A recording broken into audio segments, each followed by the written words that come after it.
How many times have you watched a lecture and you felt so good after? So many times, right? Only to let it pass and you do nothing with it. Only to find yourself stuck again and feeling like, how am I going to change? How am I going to fix my prayers? How am I going to not procrastinate? And then you get overwhelmed again. You know why? Because you let that dopamine rush go to waste. You cannot wait to feel a certain way for you to do what you need to do. So many people in our times are programmed with this notion that I need to feel a certain way before I can show up and fix the things I need to fix in my life. This is so wrong. Like for example, people will tell me, I've been procrastinating. Tell me what I need to do so I don't feel this way so I could not procrastinate. And I always say, if you don't want to feel this way, you have to stop procrastinating. We literally believe that I have to feel a certain way so I could stop procrastinating. But guess what? The second you just tackle one thing on your to-do list, you feel differently. Even if it's the smallest item on your to-do list, you are shifted. Isn't that true? So what does that tell you? Your behaviors give you a return emotionally.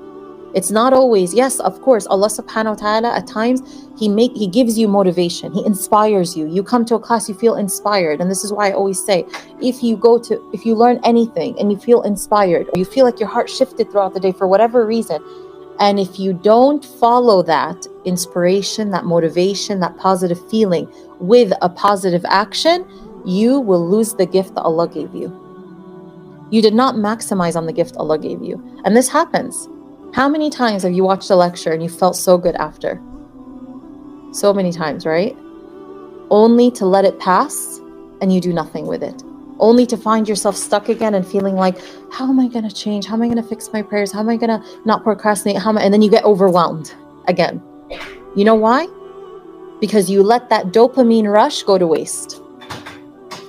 You see, every time you learn something new, your brain releases dopamine, that feel-good hormone. But if you don't follow it with action, you have let that dopamine rush go to waste. And then excessive dopamine production that isn't followed by action leads to people who don't grow, who are stuck mentally, emotionally, spiritually. And this is what's happening in our world. Excessive dopamine, no action. So give me something else to learn. Give me something new.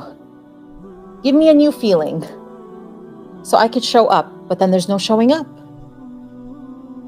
So we are worshiping our emotions in the times we live in. We're waiting to constantly feel something to do. The hardest part, but the people who truly grow in this world are the people who force themselves to do what they need to do regardless of